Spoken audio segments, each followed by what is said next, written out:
Eh bien, bonjour. Eh bien, je suis ravie de vous retrouver pour ce premier numéro de Paroles d'auteur.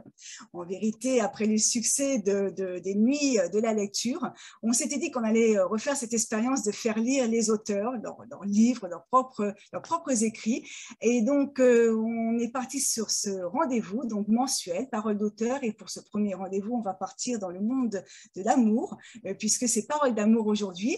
Et avec moi, 5 auteurs, Diane Garance, qui est à Lyon, Hélène Drummond en New York, Nathalie Coll qui est à Valencia en Espagne, Anna Alexis Michel qui est à Miami, et puis Lorenza qui est à côté de Marseille à Marignane.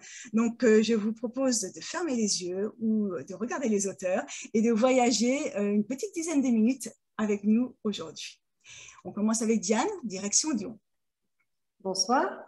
Alors moi, je vais vous proposer un extrait de Lucia, les diamants au paradis. C'est pas à la base un livre d'amour en soi, c'est plutôt un livre d'aventure, un polar comédie, mais on a une belle histoire d'amour en toile de fond. Et je vais vous lire un extrait du premier moment où les deux personnages qui vont vivre une belle histoire se rencontrent et se parlent. Il éclate de rire. Qu'il est charmant, ce méchant qui rigole. C'est un vrai signe de danger pour moi. D'expérience, je peux vous dire que charmant rime avec dément. Mais ça, c'est une autre histoire. Ce bel homme ne ressemble vraiment pas à la description que j'ai lue dans le dossier. J'ai de plus en plus de doutes sur le sérieux des informations que nous avons reçues.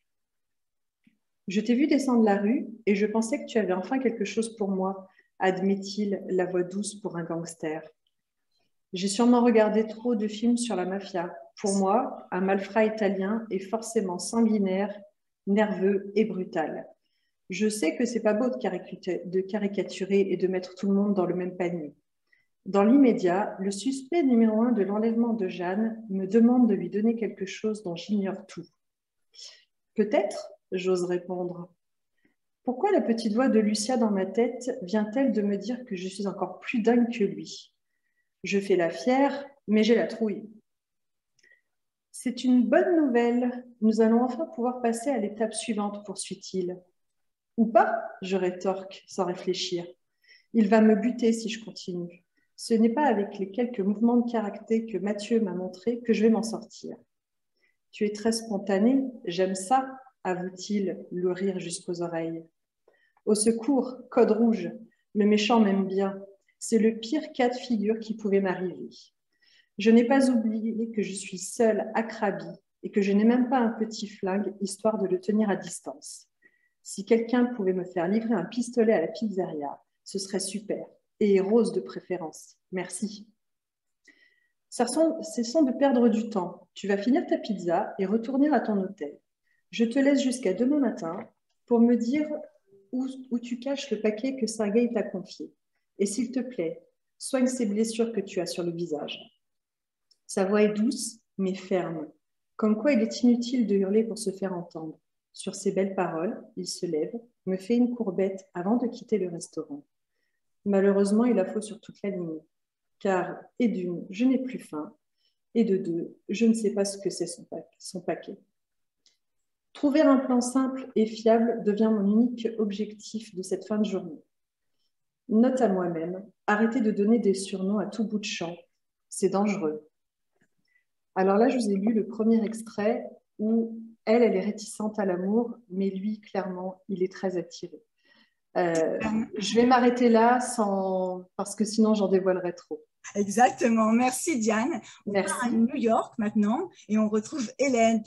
Bonjour, Hélène. Bonjour Sandrine. Alors moi, je vais vous parler de mon livre La place est prise, qui est une histoire d'amour qui se passe à New York. Et comme extrait, j'ai choisi la rencontre entre mes deux personnages principaux. Lorsque Samuel entra dans la classe ce matin-là, il remarqua tout de suite sa nuque. Une nuque studieuse, fine, longue, délicate, penchée sur son cahier. Sa queue de cheval ondulante, au perché, se balançait pendant qu'elle prenait des notes. Hypnotisé par ce mouvement de va-et-vient capillaire, il demeurait figé devant la porte. Au tableau noir, M. Woodbury gribouillait des formules, le nez collé à sa craie. Quand il se retourna, sa bouche s'arrondit et ses sourcils touffus se soulevèrent de surprise. « Samuel, te voilà. Bonjour, bienvenue. » Un large sourire fendit son visage adipeux. Il désigna un pupitre encombré de récipients en verre, s'empressa de le débarrasser et ajouta « Ne reste pas là, viens t'installer ici. Enfin, laisse-moi quelques minutes que j'élimine ce fouillis. » Tandis que ses bras tremblotaient d'agitation et que les éprouvettes graduées s'entrechoquaient entre ses doigts boudinés, le professeur annonça à sa classe « Samuel Carson est le nouvel élève de terminale. Il vient d'arriver de Glasgow. » Les étudiants récitèrent d'une voix mollassole « Hi Samuel » en dévisageant le nouveau venu. Mince, pâle, d'une longueur excessive, Samuel donnait l'impression d'avoir grandi trop vite. Sa teignasse ébouriffée, couleur charbon, son blouson en cuir et ses épaules larges lui collaient un air de mauvais garçon qui contrastait avec son allure timide. Presque turquoise, ses iris allumaient des incendies malgré eux. Quelques filles au fond de la classe le détaillèrent avec gourmandise, en braquant sur lui des prunelles audacieuses. C'était peine perdue. La propriétaire de la nuque adorée se retourna, et tout le reste s'effaça. Deux grands yeux en amande, vert émeraude, intrigués, s'accrochèrent aux siens. Samuel eut envie de se précipiter vers cette fille, de l'enlacer, de l'embrasser, de l'emmener au bout du monde et de ne plus jamais la quitter. La jolie bouche rouge s'entr'ouvrit pour chuchoter un timide « Hi ». Son pouls se mit à galoper et il faillit tomber. « Voilà, tu peux venir, haleta M. Woodbury, l'œil triomphant. » Le petit homme reprit sa leçon, rouge jusqu'aux cheveux et les aisselles trempées. Samuel n'essaya même pas d'écouter. Elle était là, à sa droite, une rangée plus loin. Une grande table faisait barrage entre eux, couverte de tubes à essai, de fioles, de gobelets et de flacons Erlenmeyer. Courbée sur son cahier, dissimulée derrière le bric-à-brac transparent, elle semblait à nouveau plongée dans les esters et les acides carboxyliques. Lorsqu'elle découvrit la mine ahurie de Samuel, un pétillement amusé envahit son regard. Deux fossettes se creusèrent au coin de ses lèvres. Pour la première fois, il aperçut son sourire. Il s'y agrippa, se laissa emporter et monta au ciel. À la fin du cours, le local de chimie se vida en quelques minutes. Elle disparut dans le brouhaha, emportée par l'essaim d'étudiants impatients et criards. Dans le couloir, Samuel se fit assaillir par un groupe de 4 filles. Elles se présentèrent l'une après l'autre avant de lui proposer un tour de l'école. Il écoutait mais n'entendait rien. Tout s'effaçait dans un brouillard épais. Tout, sauf la fille à la queue de cheval. Elles l'emmenèrent en le tirant par le bras, mais il se dégagea. « Non merci, j'ai rendez-vous. » La rousse du groupe battit des cils et coula sur lui un regard crémeux. Elle susurra. « Comme tu veux, tu as rendez-vous maintenant. Avec qui ? » ?»« Avec une amie, elle m'attend. » Il s'éloigna sans avoir la moindre idée de la direction à prendre et scrutait le couloir avec désespoir quand elle apparut. Elle approchait d'un pas hésitant. Soulagée et terrifiée à la fois, Samuel s'exclama « Ah voilà, elle est là !» Rassurée, la jeune fille confirma « Oui, il est avec moi. » Les 4 autres s'étranglèrent en chœur, admiratives et jalouses. « Émilie, toi, tu le connais ?» Le troupeau vexé s'éloigna, tandis que Samuel, quoiqu'enchanté de la tournure des événements, se demandait avec angoisse comment il allait s'y prendre. Il se racla la gorge et parvint à articuler son prénom. « Émilie ? » ?»« Oui, moi c'est Samuel. »« Je sais, » chuchota-t-elle en riant. Rayonnante de malice, elle osa. « On a rendez-vous alors ?» Merci Hélène pour cet extrait. Et on part maintenant en Espagne, à Valencia, et on rejoint Nathalie Coll. Bonjour Nathalie. Bonsoir depuis l'Espagne, français dans l'Espagne. Moi, je vous présente La mémoire de la roseraie. La couverture a même été faite par mon fils, Lucas. Donc, c'est vraiment un projet familial. Et nous partons dans un conte des 1000 et une nuits à travers un roman. En fait, c'est une histoire à 3 temps. 3 zones géographiques aussi différentes, 3 continents et 3 héroïnes. Et là, je vais vous lire un extrait de l'héroïne principale qui s'appelle Isabelle, qui découvre les lettres que lui a laissées sa grand-mère après son décès. Et à travers elle va découvrir, à travers un manuscrit et des petits carnets, de magnifiques histoires d'amour. Donc ça, il faudra lire le livre pour découvrir l'histoire d'amour, mais au moins donner un petit peu envie de lire avec le début du livre. Donc j'y vais. Pour le grand jour, celui de son propre départ, elle avait tout prévu. Hors de question que le malheur va frapper encore une fois l'improviste. Elle avait laissé à son notaire le soin de faire respecter ses vœux.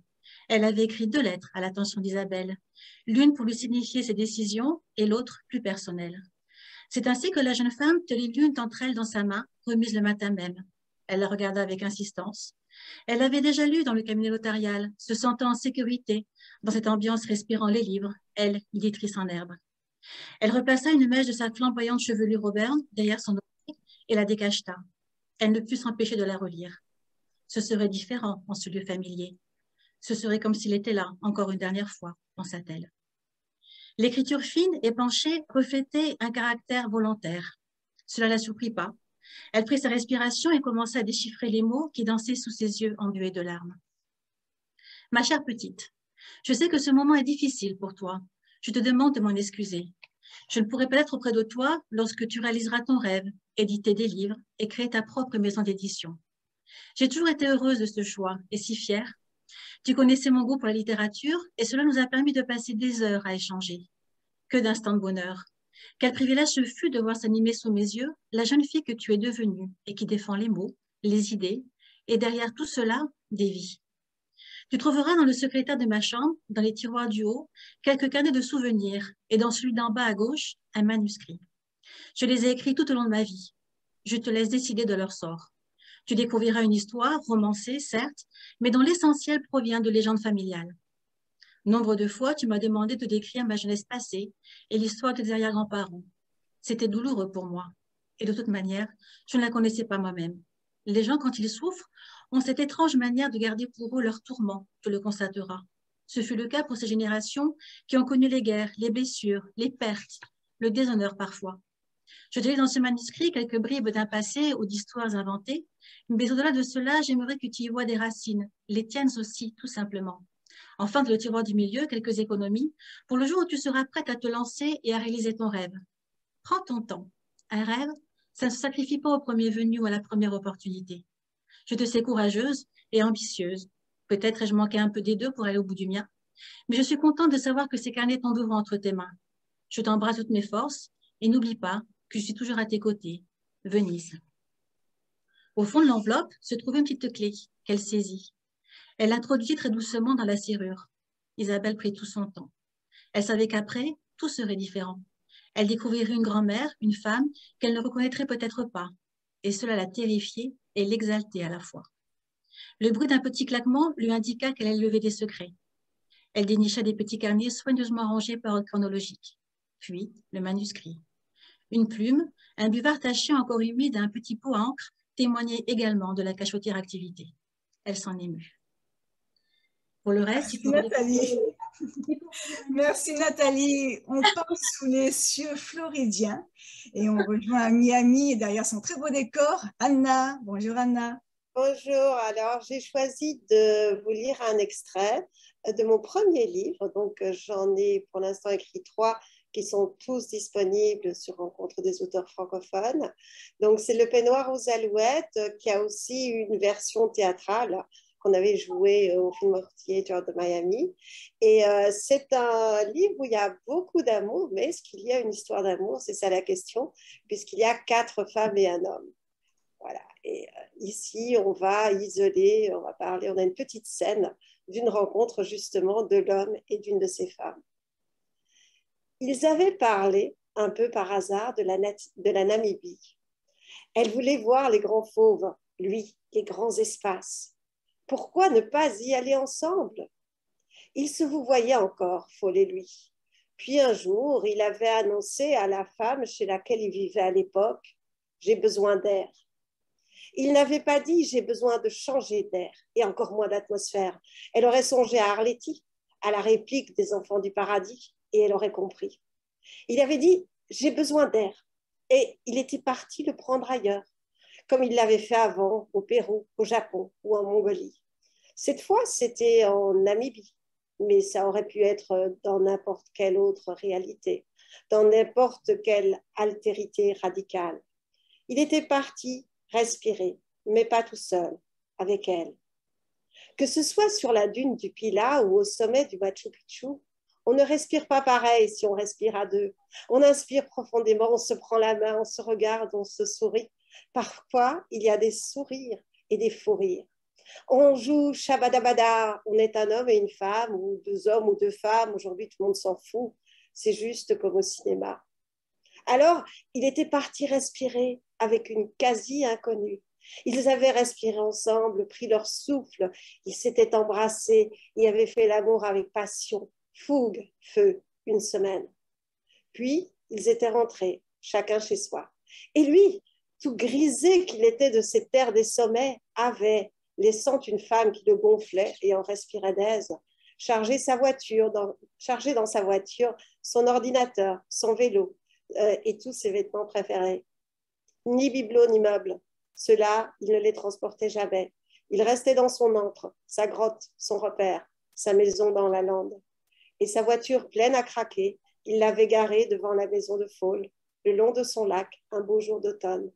Comme il l'avait fait avant, devant tant d'autres demeures de femmes, avec qui il avait respiré jusqu'à ce qu'elle lui pompe l'air, et d'autres à venir qui lui permettraient de souffler jusqu'à ce qu'elle l'étouffe. Merci Anna pour ce texte. Nous repartons en France, dans ma région de cœur, dans les Vosges-du-Rhône, et on rejoint la dernière intervenante de ce soir, de cette journée, c'est Lorenza, qui est à Marignane. Bonsoir Laure. Bonsoir. Alors moi, je vais vous lire un petit extrait de Comme un parfum d'immortel, qui est mon 8e roman, mais ma première romance. Et donc, ça se situe à un moment un petit peu particulier, c'est-à-dire que la femme, l'héroïne qui s'appelle Armance, est attirée par un personnage qui s'appelle Anton, mais elle ne veut pas se l'avouer. Et donc, ce soir-là, après une soirée dansante, il la raccompagne à son bungalow, puisqu'elle est dans un hôtel. Et voilà le petit extrait. Donc, même si je trouve ça un peu surfait, vous devez avoir du succès. Aquaman, torse musclé, cheveux au vent, œil d'azur, c'est la panoplie idéale pour qu'elle tombe comme des mouches. Le motel ne manque pas de chair fraîche à vous mettre sous la dent. Arrêtez de faire semblant de draguer une rombière. Plaisanterie mise à part, nous avons sûrement le même âge. Il tente d'embrasser ma paume, mais je la retire vivement comme s'il m'avait piqué. Je sais qu'il ne badine pas. Il se méprend sur mon âge, comme la plupart des gens qui s'arrêtent à ma silhouette juvénile et ma belle peau. Il ne voit pas les plis à mes coudes, les taches brunes dans mon cou. Il ne s'arrête pas aux détails subtils mais cruels. Je pourrais profiter de l'instant, jouer un rôle, juste pour cette nuit, effacer ces longues dernières années, les plus terribles. Pourtant, je m'entends dire d'une voix hésitante, vous pouvez rajouter 10 ans, Anton. Il a la délicatesse de ne pas se récrier, de ne pas me complimenter comme font les autres en général. Ah bon, mais c'est incroyable, tu ne fais pas ton âge, quel est ton secret? En voilà un de compliments à l'envers, comme si c'était un exploit d'avoir l'air jeune, une performance imméritée et tellement enviable, un pacte avec le diable. Je vois juste qu'Anton se tourne vers moi et tente de décrypter mes émotions à la lueur chiche de la nuit, comme s'il cherchait à me comprendre vraiment, sans me baratiner. Je me sens soulagée et je baisse ma garde. Je suis née en 1960, alors que ma maman allait soutenir sa thèse sur la connaissance de l'autre dans les romans d'auteurs du 19e, dont Armance de Stendhal. Ce sujet l'intéressait plus que la connaissance de sa propre fille. Peu après ma naissance, elle a déposé le paquet chez le géniteur qu'elle avait rencontré pendant des vacances au ski et elle est partie sans laisser d'adresse. D'elle, il ne me reste que mes 3 prénoms littéraires, un lien Google vers son œuvre et une peau de pêche. Je suis désolée, c'est la raison de cette colère sourde et permanente que je sens en vous. Non, tout va bien. Mon père s'est remarié et j'ai été élevée par la plus adorable belle-mère dont on peut rêver. Je ne sais pas pourquoi je vous raconte tout ça. Vous avez sûrement raison, les cocktails de Julot sont traîtres avec leur fraîcheur de jus de fruits. Je le vois rire en silence. Il laisse passer un moment, puis se penche vers moi. Mon cœur se met à battre, à tout rompre. Il ne va quand même pas m'embrasser. Pour qui se prend-il, ce séducteur de pacotille? Pourquoi est-ce que je suis toute molle, incapable de me redresser ou de me détourner? Sa bouche est si près de mon oreille que je sens son souffle tiède. Mes poils se hérissent. Oui, je n'ai toujours pas remédié aux lacunes de mon épilédie. Sa voix n'est plus qu'un murmure. Moi, je pense que les pouvoirs de Toumagine font effet sur vous, Armance, et vous en aviez grand besoin. Quelle que soit cette profonde blessure, vous allez vous en remettre. Merci beaucoup, Laure. Je précise que ce roman a reçu le prix des plumes francophones 2022. Donc, Lorenza, lauréate cette année. Donc, c'est une jolie performance. Bravo. Merci d'avoir été là aujourd'hui. Merci de ce premier rendez-vous. On se retrouvera donc tous les mois avec 5 auteurs, 5 lectures autour d'un thème. Bonne soirée et bonne journée à celles qui sont de l'autre côté de l'Atlantique. Au revoir. Au revoir. revoir.